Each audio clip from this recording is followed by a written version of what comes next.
Test check rock. Okay, lelo. Saya Shaitana. Yeah, this is my first video lah. Cuba-cuba je. Recording and try run lah. Try run kita punya setup for today. It has been my dream lah to be a content creator lah. But I think I don't want to like think too much about it. So I think that Pokemon Unite is the best way for me to be a content creator lah. Yeah, so today aku rasa it's just gonna be like a boil santai lah. While I'm showcasing the game. So I'm going to just like play a very simple practice dengan trainer. Is actually my hobby lah to train dengan bot. Sebab satu, dia sangat chill, of course, because you don't have to be so stressed about whether you are losing or winning the game. Number two, you would enjoy the learning process even more. Kenapa learning process? Sebab I think it's more related to ni tau. You need to being able to master the skill set. Of course, sama juga macam any game in the world kan. Bila kau main game, kau nak master, kau nak become a master, you need to like play with other people, right? You need to play with people and then try to learn through the experience lah, sama ada kau kalah ke menang. And then when you face this situation, how you are going to like face that situation and all those lah, depending on the play style kan. Tapi bagi aku pula, it depends on some people how do they learn, right? Because we are human being and we have like multiple ways of acquiring a certain skill set. Jadi bagi aku, the best way untuk aku pick up new Pokemon dan belajar mengenai dia punya moveset, fungsi dia dan sebagainya adalah melalui practice dengan trainer lah. Okay, tapi maybe that would be another video that I will be sharing and talking more about, which is what are some of the best way for a trainer to pick up the learning process lah. Because the learning process is very different from one another. So aku rasa macam untuk aku punya video yang pertama ni, content pertama katanya, is more on like me chatting with you guys while actually explaining about jungler lah, jungler, fungsi jungle. And I think this may be like a one part or one key takeaway. Aku tak nak letak too many key takeaways dalam satu content, dalam satu video. So I think for per video maybe like maximum 1 or 2 key takeaways lah. So yeah, for this particular video, my first video in terms of like content creation for Pokemon Unite, I'm going to demo Gengar. Dan Gengar aku bawakan dia, this is the apa tu, aku punya item lah, hell items. Dan aku akan play Gengar as a jungler ataupun mid laner, ataupun center. Macam-macam dia punya apa tu, dia punya istilah tu banyak. Okay, so kita tak payahlah nak pening kepala sangat, nak beratkan kepala sangat.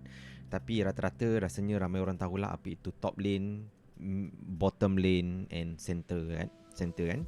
So aku akan just demo one thing only, which is how I play Gengar in the jungle lah, as a jungler. Okay, so I think one tips that I maybe can share with everyone for now, right now, is that Gengar ni, uniknya Gengar sebagai seorang jungler, is that Gengar can clean up the jungle very fast tau. In the past waktu game ni baru-baru muncul lah, and waktu aku awal belajar juga pasal game ni, aku selalu ingat yang and anggap yang jungler ni hanya speedster saja yang boleh buat.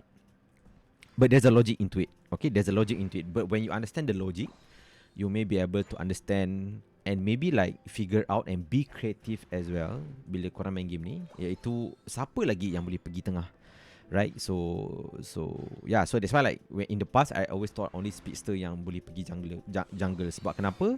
Sebab aku pernah main Dota sebelum ni sekejap je, tapi tak lama pun. So I'm not gonna say like I'm a pro at Dota lah, kalau mak tak kena. But my point is that all lanes, setiap lane ada fungsi dia, betul tak? Daripada top, bottom, center. And most people yang pergi center ni mostly lah sebenarnya adalah main carry. Main carry akan pergi center sebab center provide a lot of EXP, dan EXP ni kau tak akan berebut dengan anyone. That is the function of why you need to have only one Pokemon in the center. In the past and maybe like recently juga, a lot of conversations around okay, how many Pokemon should be in the center kan.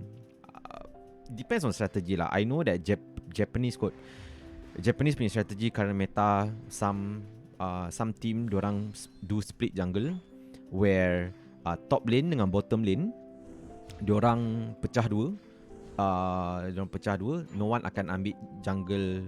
No one akan pergi jungle, tapi top lane and bottom laner akan divide tau. So the top part of the center akan didominate oleh top laner, dan yang bottom part pula akan didominasi oleh bottom laner lah. Okay, tapi again itu maybe like one time benda tu boleh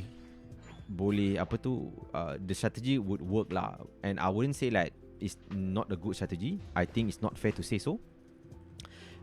But all I can say is that what we want to do, sometimes we want to minimize the chance of us losing kan, betul tak?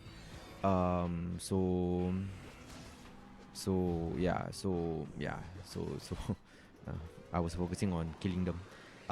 So that's why for me, aku rasa macam tak sesuai pun untuk buat split jungle.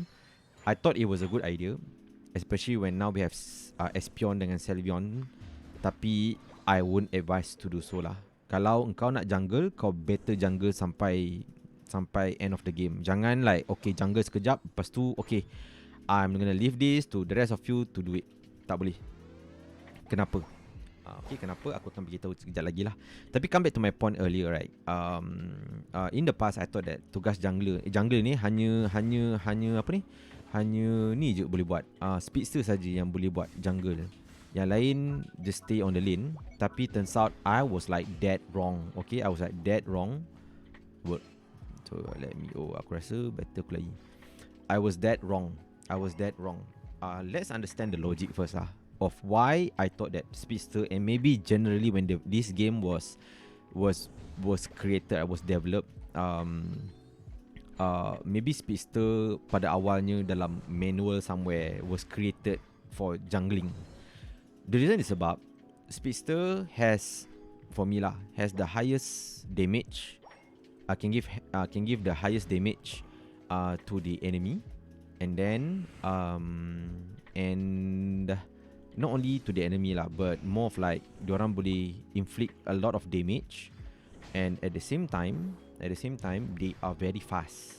Okay, they are very fast. So means that bila diorang jungle, diorang akan clean up the jungle, and daripada clean up, diorang akan terus join the battle with their friends or their teammates.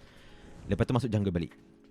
Okay, so that's what I thought. Like, but it was logical. It was logical in the sense that okay, so tugas Speedster ni adalah masuk jungle, lawan, bunuh wild Pokemon inside, and then join the team fight. Lepas tu dah bunuh sekor, 2 ekor, dah score, patah balik ke jungle and continue the cycle. Ideally, for me, that is the best way to approach jungle. No matter how, that is the best way. But coming back to the idea that salah percaturan, gang. So I thought that apa nama? Sikit lagi. I thought that only Speedster je yang boleh buat tau. So turns out actually tak payah pun. Ada beberapa Pokemon yang actually boleh clean up jungle tu cepat. So the tips is, you have to determine, if you want to jungle lah, you have to determine, ask yourself whether does your Pokemon can your Pokemon clean up the jungle as quick as possible. Kalau yes, it's a good Pokemon to jungle. Kalau tak, don't waste time and don't waste resources by being selfish and kau jungle. That is very unfair. Okay, so that's one question that we want to ask ourselves lah, whether like should should a jungler be anyone? Oh lama aku terguna pula. Tapi one more. Turns out actually yes, anyone can jungle pun. Memang anyone can jungle. Tapi salah percaturan sebab aku tak ingat, aku salah tengok aku ingatkan apa sudah guna ulti dia. Yeah, so coming back to my sharing just now, turns out actually any Pokemon, and it's not that other than Speedster, there are some Pokemons yang suitable to do jungle. Contohnya, let's take one example, the most famous example and the current meta, Cinderace jungler and Greninja jungler. Cinderace and Greninja, diorang boleh clean up the jungle sangat cepat tau. Okay, bila diorang boleh buat macam tu, dia mengakibatkan diorang like very suitable to be a jungler nowadays. Okay, sebab diorang punya tugas sama macam Speedster. They can kill, they can clean up the jungle very quickly, and then diorang boleh dash. Diorang boleh dash, diorang boleh like, they have like the one of like a Speedster punya role lah, which is that they can move forward, they can charge very fast. They can charge forward very fast. So that's why like for me, this is so annoying. This is so annoying. So that's why like Pokemon macam Cinderace dan juga Greninja is now very famous dalam meta sebab diorang boleh dash tau. Lepas diorang bunuh, diorang boleh join the battlefield very quickly, and yalah, join their teammates, right? So that's why like Greninja and Cinderace are very very very famous lah nowadays when it comes to like jungling. Tapi maybe it begs another question lah, like kenapa that matters? Why the question about like kalau nak jungle Pokemon tu kena laju. Kalau tak laju, tak boleh dash, tak boleh jungle. Why? There's a reason to it. By cleaning up the jungle, right, allows you to clean up the enemy very quickly juga. Another reason is also because the tips that I always tell my friend is that bila kau jadi jungler, always check enemy punya jungler tau. Siapa jungler diorang? By identifying diorang punya jungler, the next thing that you need to do is you need to remind yourself this. This is the tips that I want to share lah. Okay, this is the tip I want to share. So as a jungler, salah percaturan. Okay, one of the most important tips that I can share is that sentiasa always be one higher than the enemy. Okay, one higher than enemy when it comes to like being a jungler lah. Jangan jadi center, jangan jadi jungler tapi engkau punya level not as high as or like lower than enemy punya jungler tau. Sebab as I said, like jungler ni is the center of the Pokemon, is the heart and the center of the Pokemon, of the team. Kalau kau rendah, level kau rendah sampai habis game, rendah daripada your counterpart, it would cause a lot of trouble to your teammates. Sebab satu, macam aku cakap tadi, kau tak boleh carry kau punya kawan-kawan, kau tak boleh support dorang, kau tak boleh give them more EXP in a way that you support them, you assist them to kill, and give the last hit to them, and and definitely bila engkau punya level rendah, of course there's a high chance that you would lose the game. Betul tak? So at the end of the day, it's all about like when it comes to you entering the jungle, these two questions are very important when you select the Pokemon. Number one is this Pokemon good enough to clear up the jungle and join the battle after that? And number two, can I and always check the opponent punya jungler. My tips is always come back to the jungle after you join the team fight. Come back to the jungle, masuk balik jungle, bunuh Pokemon kat jungle tu semua. Lepas tu join balik team fight, so that you would be at least one level higher than the jungler, the enemy punya jungler. Okay, sebab that way you can actually, if for me, right, my formula of winning is very simple. If you can kill the heart and the brawl, not the brawl, but the heart of the opponent, you can dominate the team. Okay, then most of the time, the heart of the Pokemon is actually the heart of the center, the heart of the Pokemon, the heart of the team. Apa benda aku cakap ni? The heart of the team is always the attacker sebenarnya. Sebab attacker yang akan carry, attacker yang help to bring their team to the win. Tapi kalau kau boleh bunuh diorang, cari diorang, bunuh, and then make sure that you are one level higher than them, you would be able to dominate the opponent tau, and dominate the game. So that is my theory lah. I think I've tested this theory many times. That's why, like, when it comes to team fight, maybe I can share you more in the future. Is that suddenly aku punya ni lost connection. Is that always look for siapa dia punya center, siapa dia punya carry, bunuh diorang. Especially if you know that the carry is always yang squishy. Contohnya macam Absol is of course the center in their team in this case kan, even though it's a bot. But yeah, that's my tips lah for now. So that's all for me for this episode of my sharing.